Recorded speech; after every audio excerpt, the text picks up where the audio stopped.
Hi, my name is Patrick Halley, and I'm the Executive Director of the Next Generation 911 Institute. We're a nonprofit organization whose mission is to raise awareness about critical issues affecting 911 and emergency communications in America. And I'm pleased today to be joined by some of the nation's leading experts in 911 and accessibility issues. To my left is Tony Dunn. She's the NG911 National Account Manager at Hamilton Telecommunications. She's co-chair of the NENA Real-Time Text Working Group and a NENA Hall of Fame inductee for her years of leadership. April Heinze is the Industry Affairs Specialist at InDigital. She's a former 911 Center Director and telecommunicator.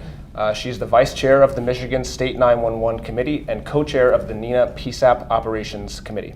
And furthest to my left is Richard Ray, who's the ADA Technology Access Coordinator for the City of Los Angeles Department on Disability. He's a member of the FCC's Disability Advisory Committee, and he's co-chair of the NENA Accessibility Committee. So welcome, and thank you for joining me today. Thanks for having us. So let's get started. Access to 911 is critical for all Americans, including individuals with disabilities. And the Americans with Disability Act, in fact, requires all 911 centers to provide direct and equal access to their services for people with disabilities who use teletypewriters, or TTYs, often known as telecommunications devices for the deaf, or TDDs. So for our younger viewers who've never heard of a TTY, my guess is most people who were born after 1990 have never seen a TTY. What is it, and how do you access 911? Well, first of all, let me explain what a TTY is. It is a special device that has a QWERTY keyboard, and you can put a telephone right on top of the receiver there, and then you can have a conversation with another TTY. It's a turn-taking style of communication. You can't simultaneously communicate at the same time because of the technology limitations there. So it's been a while since the ADA was written. That was back in 1990. And back then, other technology was not included. They were only focused on the TTY or TDD. It took until 2010 that the Department of Justice updated their regulations, which included effective communication systems. And the reason for that was back about 20 years ago, the year 2000, there were a lot of deaf people who started using text messaging and using that type of technology.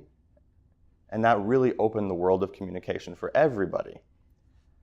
And so because of that, they started getting rid of their TTY devices. They had no need for it any longer. So that nowadays they're not using them anymore. They're very expensive to maintain and to keep using because you were paying for both services. For the texting service, and then you would have the phone line for the TTY. So people got rid of their TTYs. So now they're using a relay service. I have a story to add, if you don't mind. To your point, Patrick, a lot of public educators of 911 services try to reach out to all the populations, and they go into schools and try to educate kids about how to contact 911. And some public educators that I know went into a school for the deaf, and they took the TTYs in, and they were trying to teach the kids on, how do you contact 911? And the kids looked at this device, and they were like very confused, and they had no idea what that device was. So the kids today have never even seen a TTY. So, but on the PSAP side, yes. When I say PSAP, I mean Public Safety Answering Point, also known as a 911 center. How does it work? So right now, although you're hearing nobody knows what a TTY is or they don't use them any longer, unfortunately the Department of Justice does require all 911 centers in the United States to have that as a primary mode of communication for those citizens in the deaf, blind, speech impaired, and hard hearing communities. So it becomes an issue. 911 centers must train normally on the use of TTY, and they also have to provide all of that information to their citizens. Mm-hmm. Well, I would also add that there are some people that are still using TTYs today, and they feel most comfortable using it. It's an older population, perhaps a generation that was using the TTYs since the beginning days. And it's basically just, for someone who's never seen one, it's basically it's essentially an older form of a text communication. Right. Yeah, it's a little typewriter Yeah. device, and you put the handset into Yeah. some couplers, Yep. and you type on it. That's right, yeah. But very few people, I did some research on that, and the numbers are very small. Maybe 10% of the population who uses that, and it's still declining. So we'll talk about text to 911 in a minute, but what are the other ways then, if people aren't using TTYs, that the deaf and hard of hearing community and others are communicating? So right now they're using a variety of telecommunications. There's a relay service, right? So there's video relay service, there's IP relay, and there's a litany of different options, different ways to get a hold of 911. There are some issues associated with that. First of all, the time it takes to get a hold of 911 is not equivalent as it is to the national standard of 10 seconds. So that's the average speed of answer, right? 10 seconds. For us going through the relay service, it takes longer than that. And the reason for that is that we have to call the video relay service provider. We get connected, and it may take a few seconds more, even up to a minute, depending on the availability of the sign language interpreter at that video relay service provider. So even though the FCC says that they need to prioritize those phone calls for emergency calls, those are supposed to be prioritized, but they're still waiting for an available interpreter, and then we get connected, and then the interpreter is going to ask, where are you calling from, and a variety of other questions. And then they're going to connect to the appropriate PSAP. So that takes a lot of time to go through that process, and then to connect to the VRS or the TRS, and then going through those questions and getting connected to the PSAP. So that can range from 1 to 4 minutes, depending on the system. So using the acronyms, TRS, VRS, this What is that? telecommunications, a relay service, video relay service. And so that was mandated by the ADA that every state have that provision so that people have a way of contacting not just 911, but anybody that doesn't have a TTY or a similar device that they could communicate with. And so there's another device that's called a cap telephone, and this is for hard of hearing people, and it provides a way for somebody to listen as best they can, but also add some captioning that comes across the screen as well, and that's another type of service that they can contact 911 with. And adding on to what Richard said about the delay where the interpreters are concerned and then getting that call to the 911 center, you also need to understand that that call is typically transferred at a 10-digit emergency line, which there is a priority of answer in a 911 center, 911 being priority. 10-digit emergency lines would be under that. So there is an additional delay at times because of that priority of answer. Yeah, also I want to emphasize that it's not the fault of the PSAP or of the TRS provider, but it's just how the system interfaces. So there's some technical issues. VRS providers or TRS providers have been working very, very hard to facilitate effective communication under this inherent limitation. And just so I understand it, when we talk about a relay service, it's essentially it's an individual, a deaf or hard of hearing individual who is making a call, right? If it's video relay, it's via sign language, right? With a video communication, which then goes to a provider in the middle, essentially, who is seeing the sign language, right? And then they are then in turn voicing out, in this case to 911, what the person is telling them via sign language. Is that correct? Yes. And with IP relay or IP relay, it's just more of a text-based conversation, correct? Yes, that's correct.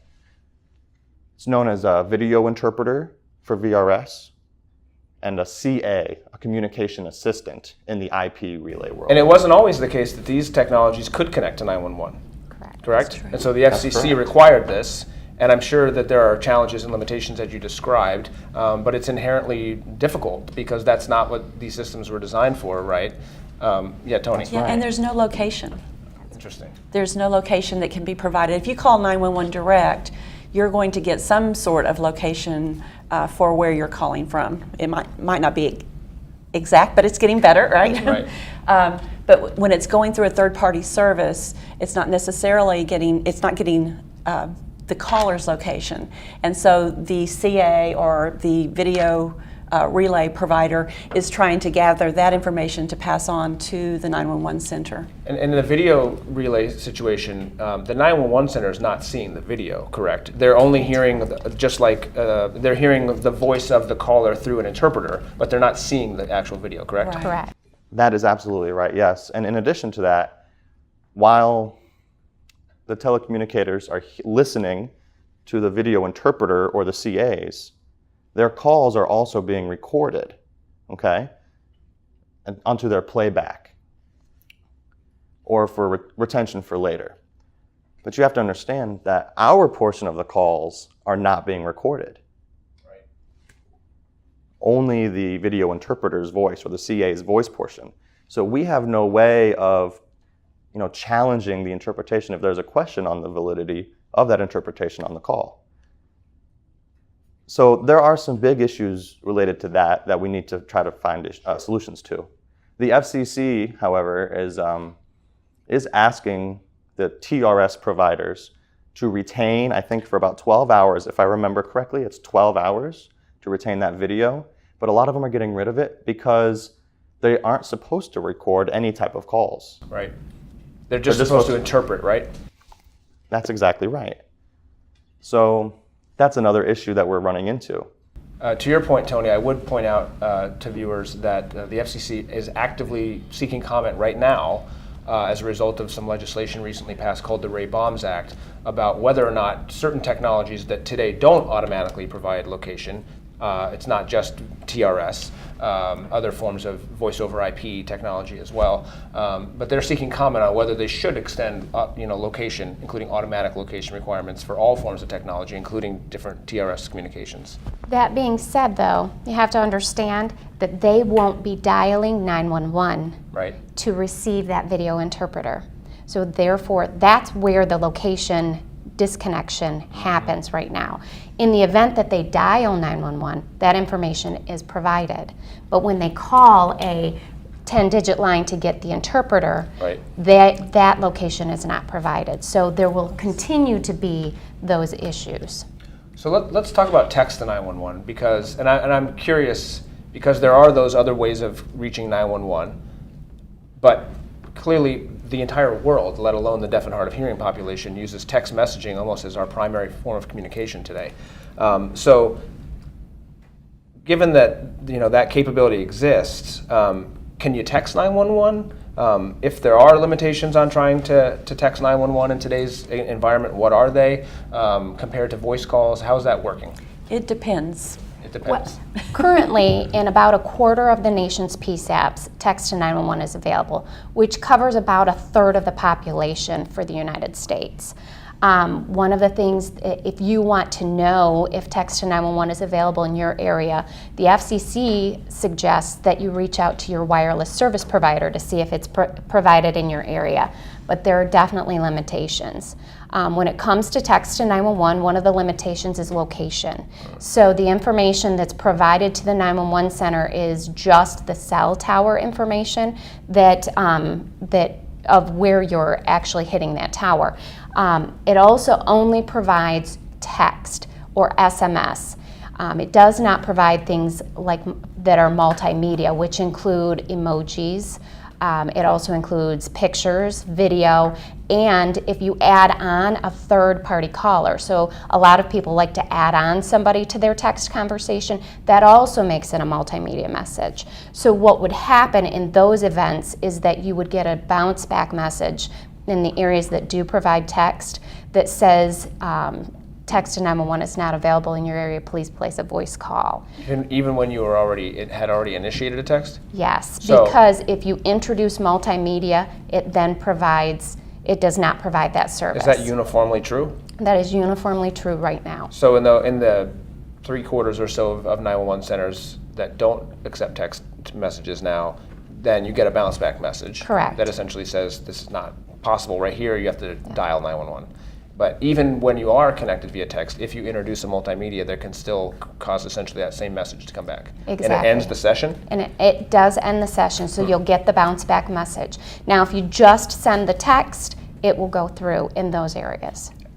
Okay, and when I text 911, is it received in the 911 center on the the typical computer-aided dispatch system or whatever system they're using, just like a voice call? How does it display? Right, it does ring. There are different means of being able to receive it. Some of them are received in the same mode of communication that they receive a voice call today. Some of them are in a separate window, but it rings, it provides a session. You can see that there is a call. You know that other people within your 911 center can see that you're receiving a text call. You can typically add on additional assistance in the 911 center, transfer calls, etc., depending on the technology that you're using.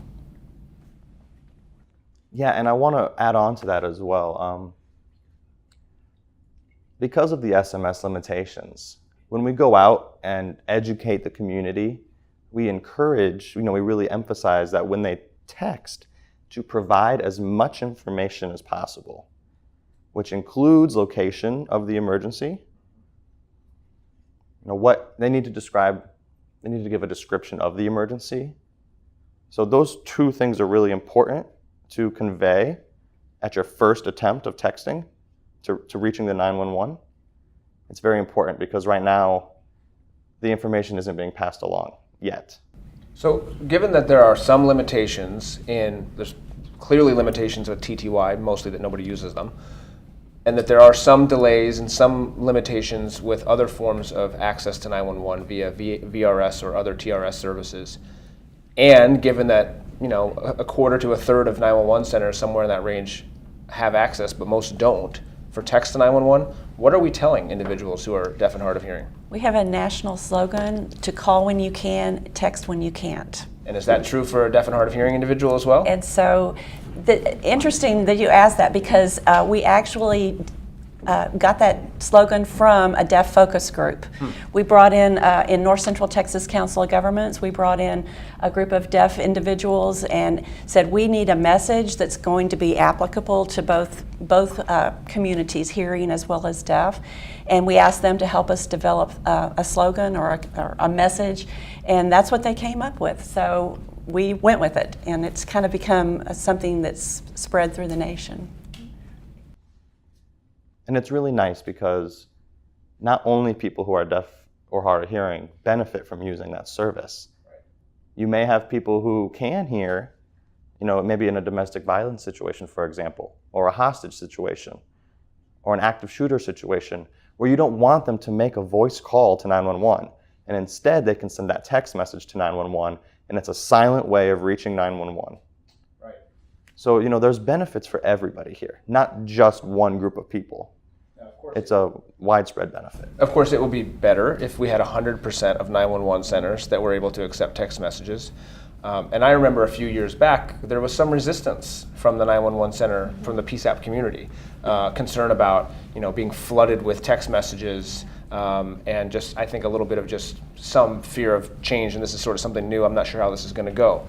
I'm interested in your view as to, is that still a view that's held by many, most, or some? My sense from talking to people is that we're getting over that hurdle. I think most people see the benefits. The people who have implemented it have not actually experienced an influx of calls. It was interesting. I was at a 911 center in Indiana, and actually I was just at an event with Congresswoman Susan Brooks yesterday, who proudly stated that everybody in Indiana has text to 911, which is great. And one of the directors said he was hesitant to do it. He had some concerns, but that it's been great. It's actually resulted in some lives being saved.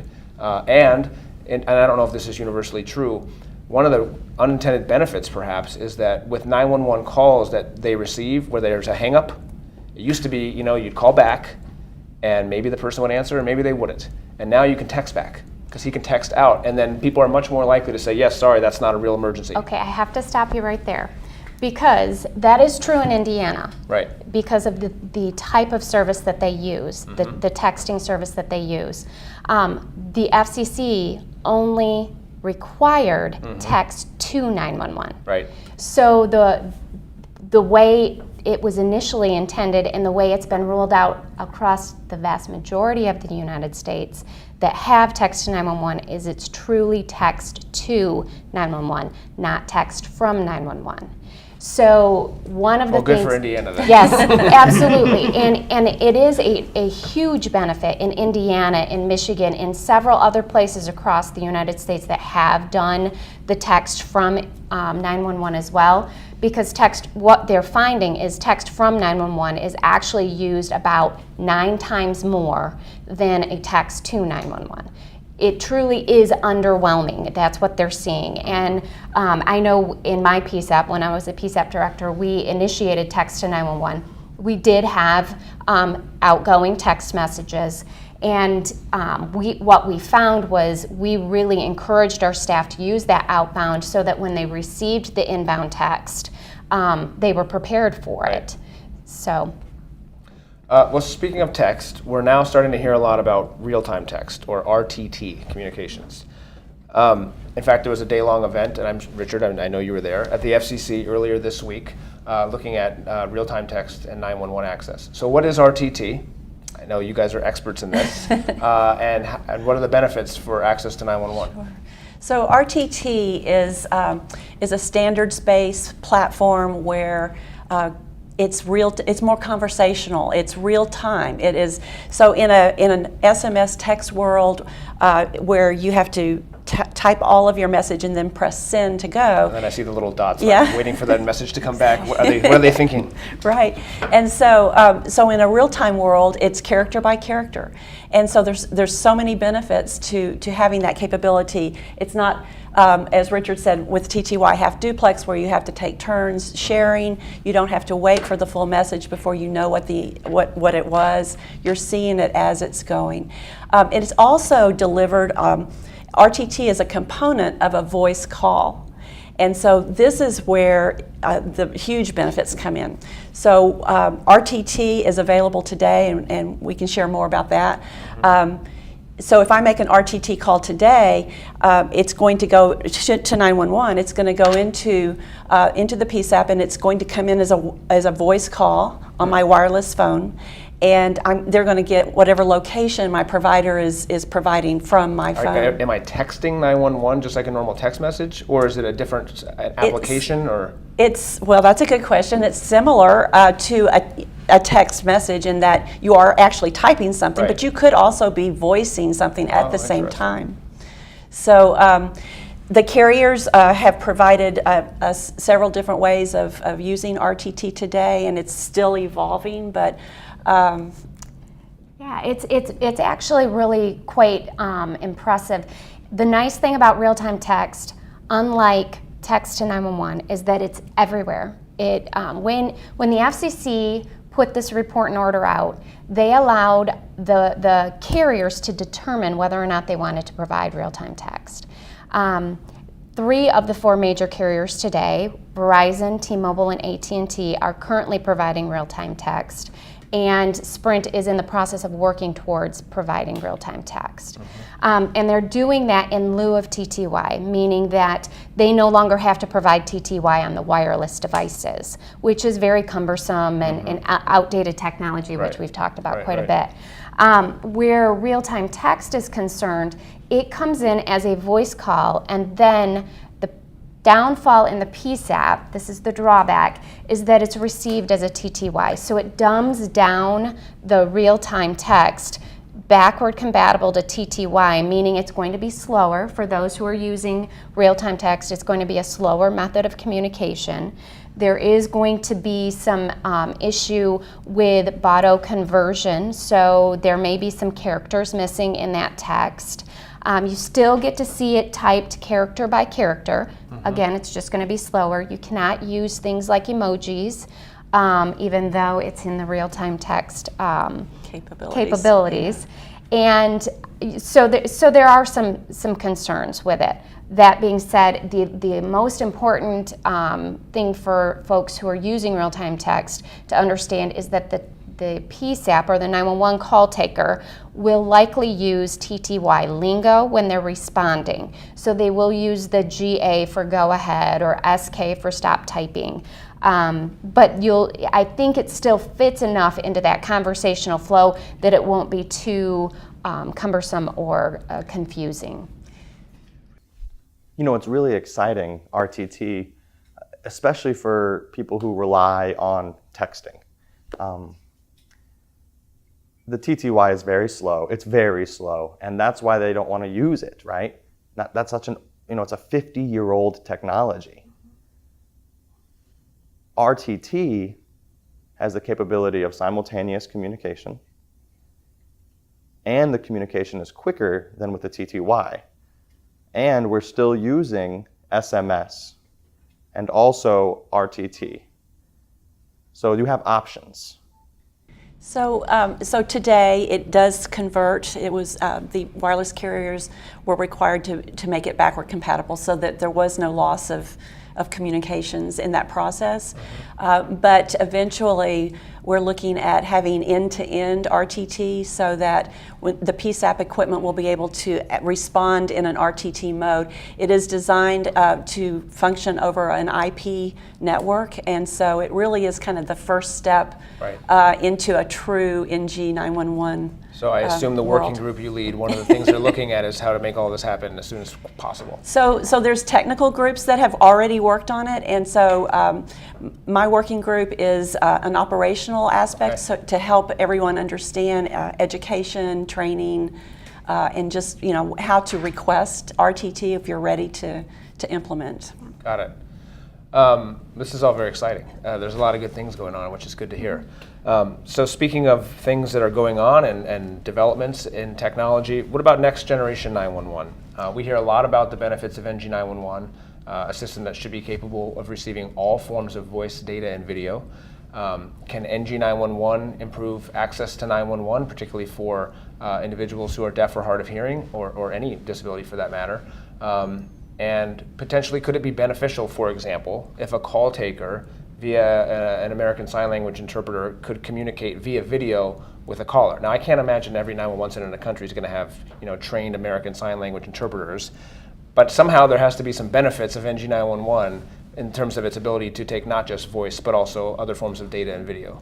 Absolutely. NG911 is actually going to open up a whole new world of possibilities for everybody across the United States, especially for the accessibility community. Real-time text could be delivered in that end-to-end capability, allowing for the full conversational benefits of real-time text, allowing for multimedia connectivity, not just for real-time text, but also for text to 911. It will also allow, as you mentioned, the possibility of two-way video. One of the huge benefits for that is allowing the deaf-blind, speech-impaired hearing communities to be able to talk to you in a mode that they use on a normal basis. In that realm, where if we do have two-way video, the PSAP could then add on a sign language interpreter. And it will also allow the call taker to be able to see things that are going on behind them. So you get a bigger picture of the true communication, as opposed to just hearing a voice and maybe some noise in the background as they get it today. Yeah, exactly. And I'd like to add on to that. There's a capability of having a three-way video conference call with a telecommunicator on the line, the caller on the line, and a video interpreter. So that way the telecommunicator can see the interpreting process, and they can directly talk to the person on the line, and they can record the call as they need to do. And that way you get all three of them. So like I mentioned, there were some issues with interpretations. If there are, you can get in there and see that information and review the 911 call. And so that's really helpful. That's a big benefit. And we're really excited to be a part of that. And you mentioned the data and the video and voice. Also text, so there's four. So it's a mixture of all four of these elements. to make it work. So I just had another thought that is beneficial to this, and we're talking about adding on interpreters. And I come from Texas, and so we have a deaf population, and we're right next to Mexico, and so we have American Sign Language, and then we have Mexican Sign Language, and we have very few trilingual interpreters even in Texas. And so this would be a benefit to be able to, through an IP Next Gen World, pull in an interpreter that you need for the language that you need as well. I mean, we have something today called Language Line, right? Which is if I dial 911 and I speak a language, whatever it may be, and there's lots of languages, and you can add somebody onto the line who speaks that language, right? That's what we're talking about here. It's just American Sign Language, Yes. right? Exactly. So we can call and they can pull in the interpreter, and the interpreter's using my language, and it's the same concept like you mentioned as the language line. And that would save a lot of time for us as well to be able to connect directly to 911. Right. And that's the whole purpose, is to have direct access to emergency services. You know, every second counts, right? Not minutes, seconds. Every second counts. Right. With the goal of anytime, anywhere, from any device. Certainly, that is an excellent goal, and we're getting there, right? We're making progress. You know, I think some states are further ahead than others. Some regions and states are further ahead than other regions. But I think there's a real recognition that we need to move from what is essentially the telephone-based 911 system, and we've made many improvements along the way to deal with new technologies. But it's really, I think, in everybody's benefit, all Americans, that we modernize the 911 system and bring it, you know, up to speed with modern technology. Yes, we need to. And, you know, because the technology in the hands of consumers, whoever you are, and the technology in the hands of, you know, responders in the field, it's all very rapidly developing, and we need to make sure that that link to the responders and the citizens is really as modern as it can possibly be. So we are in Washington, D.C., or in the region, the National Capital Region right now. And our organization, the Next Generation 911 Institute, we support the efforts of the Next Generation 911 Caucus, 85 members of Congress who have pledged their support for Next Generation 911. So I guess my final question to you guys is, can Congress be doing more? I understand that 911 is fundamentally a state and local issue, but is there a role for Congress, and what more can they be doing? I think there absolutely is a role, because right now the biggest setback to a nationwide adoption of NG911 is going to be funding. You know, you've got an overhaul of technology that was built originally back in 1968, and now you have to bring all of that technology up to today's standards. That's going to be really costly. And I think personally the most important thing Congress can do is maybe find the funding for 911 centers to be able to be pulling that technology into their 911 centers today and be able to provide that. And also, it's really encouraging for all of the federal government agencies, you know, like the Department of Transportation, the Department of Justice, Federal Communications Commission. All of the federal agencies need to work together to make it happen. It's not going to just take one agency. It's going to take several agencies. All of them need to be included in the process, and working with each state to make it happen. So that's the goal. And I appreciate the NG911 Institute because of the resources that you're providing to Congress to help them understand what those needs are. And so I just would like to thank you for that effort, because we definitely are needing support from our legislators to make sure that all the needs are being met across the United States and not just in targeted areas. Well, it's our pleasure, and it was my pleasure to have you guys with us today, and I thank you very much. There's some exciting things that are going on, and I appreciate the leadership from all of your different perspectives, both with the companies that you work with, working in different working groups, coming to Washington and educating the FCC as you've been doing. Certainly with leadership, people like you at the head of these efforts, I think we're going to make some progress very quickly, and I'm excited about it. So thank you very much for joining me. Thanks, Thank you Patrick. for having us. Thank you.